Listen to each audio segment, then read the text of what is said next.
last thing you expect from a headline about Ireland's property market in 2026 is the word cheap. House prices in this country have spent the better part of a decade doing the opposite of cheap, with Dublin and Cork regularly producing the kind of bidding wars that make national news, and first-time buyers in the capital routinely priced out of areas their parents bought into for a fraction of the cost a generation ago. And yet, County Longford has been holding on to that word for years now, and the number attached to it is precise. According to Central Statistics Office figures from April of 2026, the median house price in Longford is €197,000. The national median that same month was €390,000. Longford's typical home costs almost exactly half of what a typical home costs anywhere else in the country. That is the number that gets the headlines. It is not the whole story. So let me show you what I found when I actually went looking for why. Here is the hypothesis I wanted to test. Is Longford cheap because it is genuinely undervalued, a quiet county waiting to be discovered? Or is it cheap because something else is going on that the property price alone does not capture? The only way to answer that, honestly, is to look past the headline number and into the data underneath it. The first place I looked was employment and commercial activity, because a housing market rarely detaches itself completely from the local economy sitting underneath it. Longford Town's commercial vacancy rate is close to 15%, meaning roughly 1 in every 6 or 7 shopfronts along its main streets currently sits empty. That is a meaningfully higher rate than towns of comparable size closer to Dublin or along the East Coast, and it tends to track with lower footfall, fewer local jobs anchored in the town itself, and a retail environment leaning increasingly on essential services, discount retailers, and charity shops, rather than the kind of independent shops that draw people in from outside the county on a Saturday afternoon. Worth noting here, and worth being fair about, is that Longford is not without significant investment.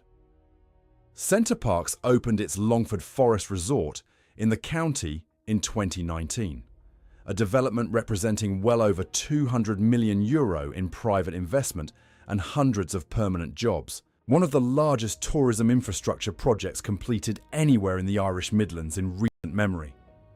That project brings a genuinely different kind of economic activity into the county, built around family tourism rather than the traditional agricultural and small manufacturing base that historically defined Longford's economy, going back to its linen and brewing industries in the 19th century. But a resort located several kilometres outside the town does not automatically translate into a thriving town centre, and the vacancy figures on Longford's own main streets suggest that translation has not fully happened yet, if it happens at all.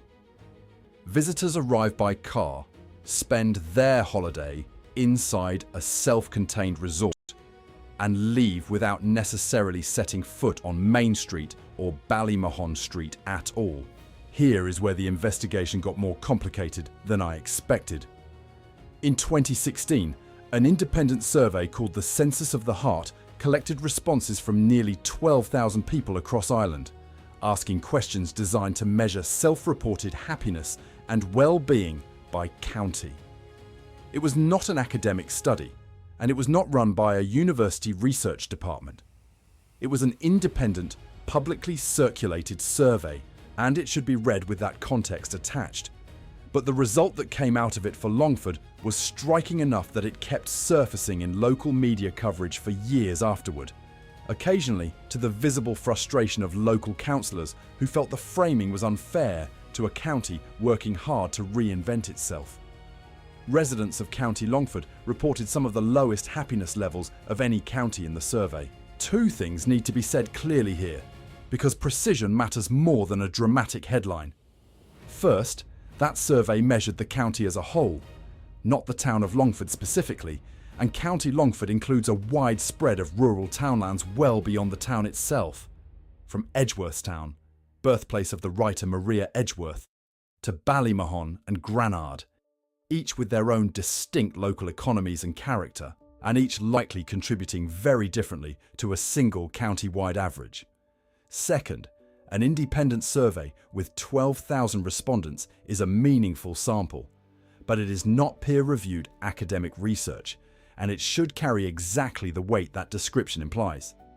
It is a data point, not a verdict, and treating a decade-old independent survey as a permanent judgment on an entire county's well-being would be its own kind of dishonesty.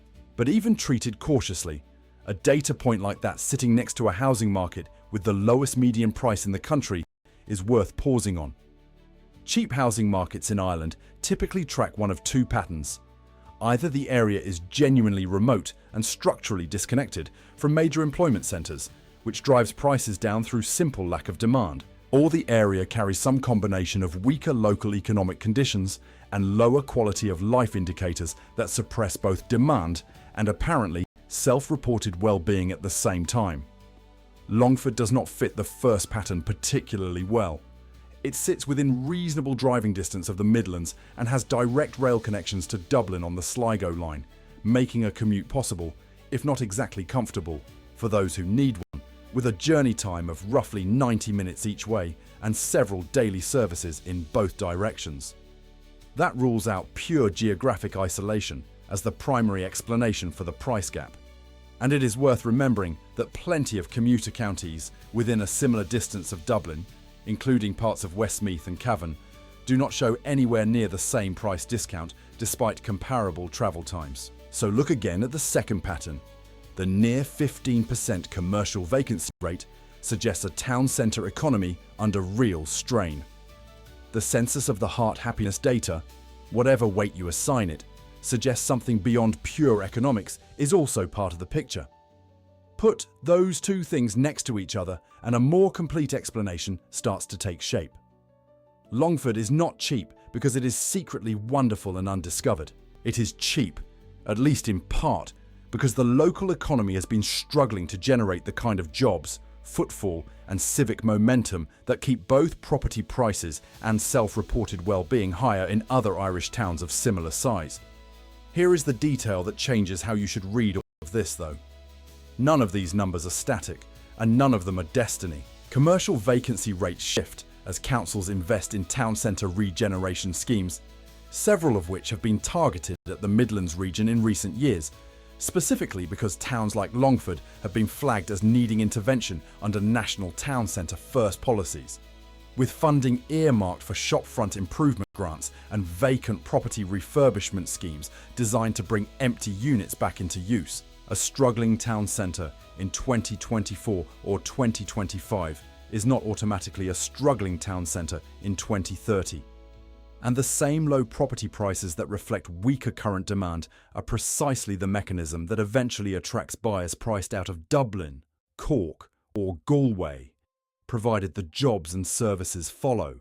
A pattern already visible in several other formerly overlooked Irish towns that saw meaningful population growth once remote work loosened the link between where people live and where they are employed.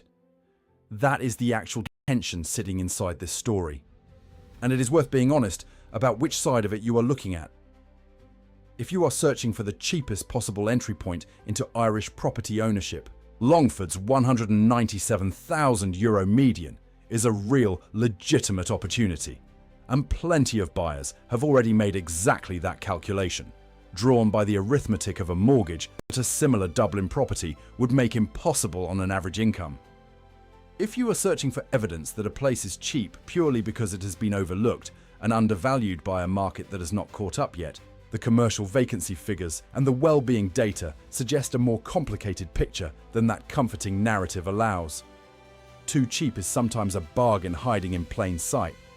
Sometimes it is a warning sign written in a currency most headlines do not bother translating.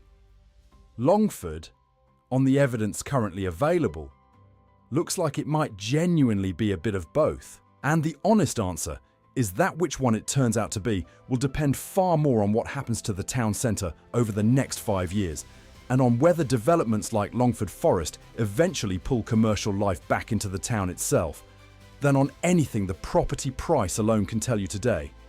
If this investigation into what a cheap Irish town actually reveals about itself was useful to you, please subscribe, like this video, and share it with someone thinking about where to buy in Ireland.